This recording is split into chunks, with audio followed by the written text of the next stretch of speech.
Saya nak tanya sikit doktor.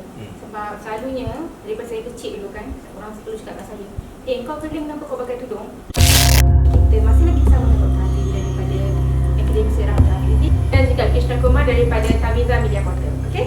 So, bersedia untuk soalan seterusnya? Okay, kita nak tanya Dr. Hafiz tentang masyarakat India Muslim kat Malaysia. Apa jenis pecahan kita sebut? Kita selalunya orang tahu macam kalau India Muslim kat Malaysia ni orang panggil mamak kan. Selalu orang cakap saya, mamak ke? Saya macam, saya perempuan, so saya mami, saya bukan mamak. Tapi dia jadi macam pergaduhan dah sikit nanti kan. Jadi maybe doktor terus. Okey, saya sebut sedikit tentang sejarah lah. Hubungan antara Muslim dengan Hindu di benua kecil India. Saya nak sebut satu peristiwa saja yang berlaku ketika Vasco da Gama datang ke India. Ini pada tahun 1498, 1499. Sebelum Goa jatuh pada Portugis 1510 jatuh 1509. Okey. Di Kerala khususnya ada seorang raja Hindu bernama, dalam literasi Portugis sebagai Zamuri. Tapi sebutan sebenarnya adalah Samutiri. Ya. Mungkin panjang pendek itu tak begitu tepat. Dan dia ni bekerjasama dengan Muslim, sebab Muslim ni the Muslim dekat Kerala ni, Malayali ni, mereka adalah merupakan pengendali kapal yang mahir. Sebab tu kalau kita tengok satu perkataan dalam bahasa Melayu, nahoda, sebenarnya berasal daripada perkataan itu, ya, nahodas. Mereka memang merupakan pengendali kapal yang mahir, sehingga disebut sebagai Marakaya, ya. Pemilik bot, maksudnya pemilik kapal, ya. Bahkan bila berlaku peperangan dengan Portugis, kerjasama antara Raja Hindu dengan penduduk Muslim di Kerala ni begitu erat, dan mereka saling bantu-membantu. Macam Saudara Krishna ada sebut, hubungan antara kaum dan agama dekat India Selatan ni jauh lebih baik daripada di sebelah utara. Dan sebenarnya ada latar belakang sejarah tu. Kita tengok dalam aspek sejarah pun, sebenarnya hubungan antara Muslim dan Hindu, mereka bekerjasama, ya, terutama mempertahankan kedaulatan negara India, ya.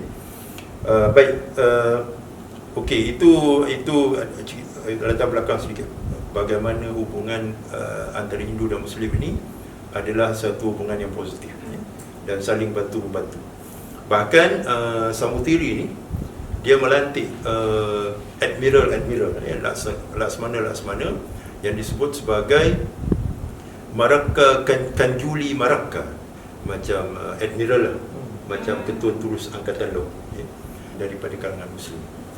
Okey, kemudian kita tengok pembahagian pula. Ini berdasarkan kepada distribution of labor, ya, pembahagian tugas, ya.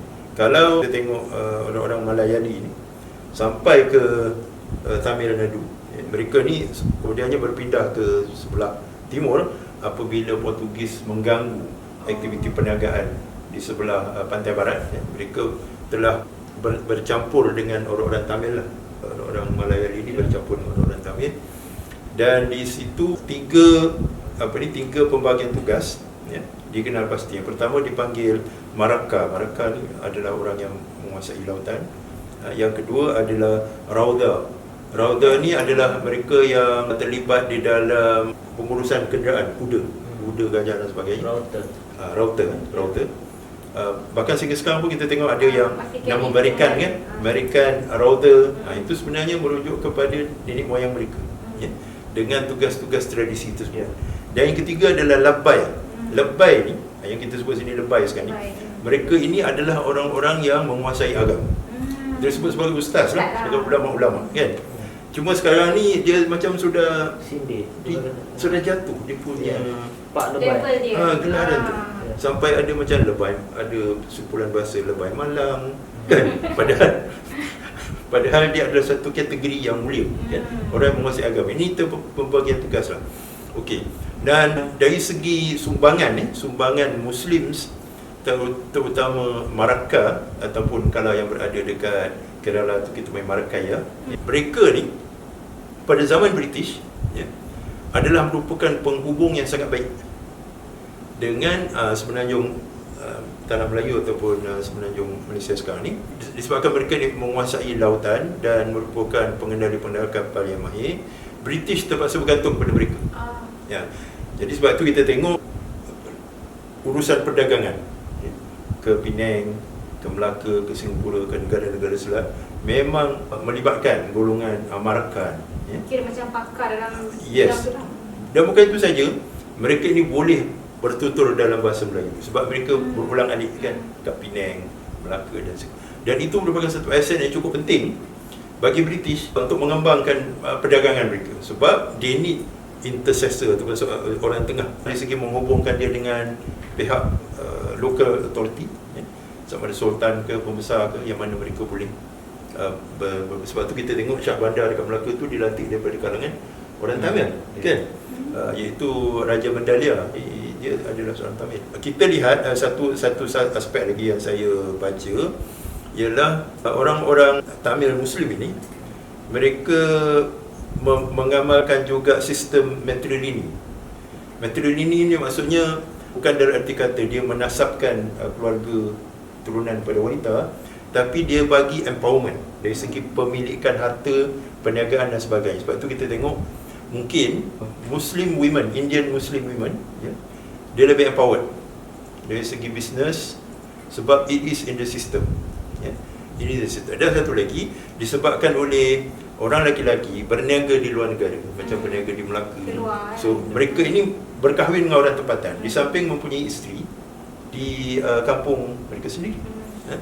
Dan dengan memberikan empowerment ni dengan sistem matrilineal ini, wanita-wanita di India Selatan, Tamil dan sebagainya, mereka lebih empowered, ya. Mereka lebih diperkasakan dari segi untuk menguruskan harta mereka, perniagaan mereka, walaupun maknanya suami mereka mempunyai isteri yang lain, sebab mereka selalu merantau, kan, selalu mengadakan perniagaan di luar. Kalau kita tengok dari segi perdagangan pula, salah satu produk yang paling popular sejak daripada zaman Melaka lagi adalah dibuat di Pulikat. Pulikat dan banyak lagi tempat lain adalah kawasan industri tenunan ataupun industri kain, ya. Jadi pakaian yang dipakai oleh orang Melayu sekarang ni pelikat. Itu sebenarnya berasal daripada nama tempat tu. Ya, berasal daripada Pulikat. Sebab tu masa Sultan Mahmud dulu dihantar Hang Nadim untuk membeli kain-kain dekat India, ya. Tapi sebahagian daripada kapal tersebut karam. Tapi itu menunjukkan bahawa India merupakan tempat penghasilan tekstil yang penting sehingga hari ini. Kita lihat sehingga hari ini perniagaan tekstil, dan antara bahan-bahan produk-produk yang penting yang dipasarkan ataupun diekspor ke sini adalah batu permata. Jadi barangan yang diimport ke sana adalah biji timah dan juga kenderaan seperti gajah. Sebab one time kita memang mempunyai populasi gajah yang cukup besar di tanah Melayu dan di Sumatera. Ya, hubungan di antara Tamil dengan masyarakat Melayu ni memang sudah establish sebegitu lama, ya. Kukuh, ada sana wujudnya saling percaya mempercayai. Dia jadi penghubung yang sangat baik, ya, dari sudut memajukan perdagangan di antara India dan juga di Nusantara, khususnya di negeri-negeri Islam. Saya nak tanya sikit, Doktor. Sebab selalunya daripada saya kecil dulu kan, orang selalu cakap dengan saya, kau keling kenapa kau pakai tudung? Jadi saya rasa insulted lah kan, sebab tapi nanti adalah yang macam orang tua-tua sikit, dia cakap keling tu bukannya untuk insaf, tapi orang panggil kita dalam bentuk nak menghina lah kan. Ya, betul. Mungkin Doktor ada lagi lah macam tahu backstory pada zaman silam, perkataan keling ni adalah suatu perkataan biasa, bukan dalam bentuk menghina, ya. India ni disebut sebagai benua keling, ya. Dan ada beberapa kerajaan di tanah Jawa, contohnya ada sebuah kerajaan Kalinga. Kalinga ni adalah kerajaan yang mengambil sempena nama daripada benua keling, ya.